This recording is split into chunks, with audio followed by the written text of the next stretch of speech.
আমি আল্লাহ মরা গাছ থেকে শুকনা ফুল ফুটাতে পারি, আমি আল্লাহ জিন্দাকে মুর্দা বানাতে পারি, আমি আল্লাহ রাতকে দিন দ্বারে পরিবর্তন করতে পারি।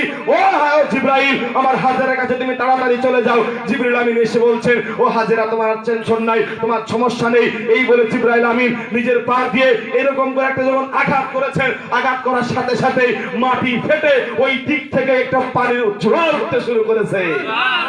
এইবারে হাজেরা এসে দেখছে যে চতুর্দিকে পানি থই থই থই থই করে। তার মুখের ভাষায়, তার জবানে বলেছিল, আমরা যেটা বাংলায় বলি থাম থাম, এটা আরবিতে বলা হয় জমজম। কি বলা হয়? জমজম। হাজেরা এবারে সঙ্গে সঙ্গে জমজমের 3টি পাথর দিয়ে দিলেন। নবীজি বলেন, এই জমজমে ওই দিন যদি হাজেরা বান না দিত তো গোটা পৃথিবীতে এই জমজমের পানিতে বরকতময় হয়ে যেত।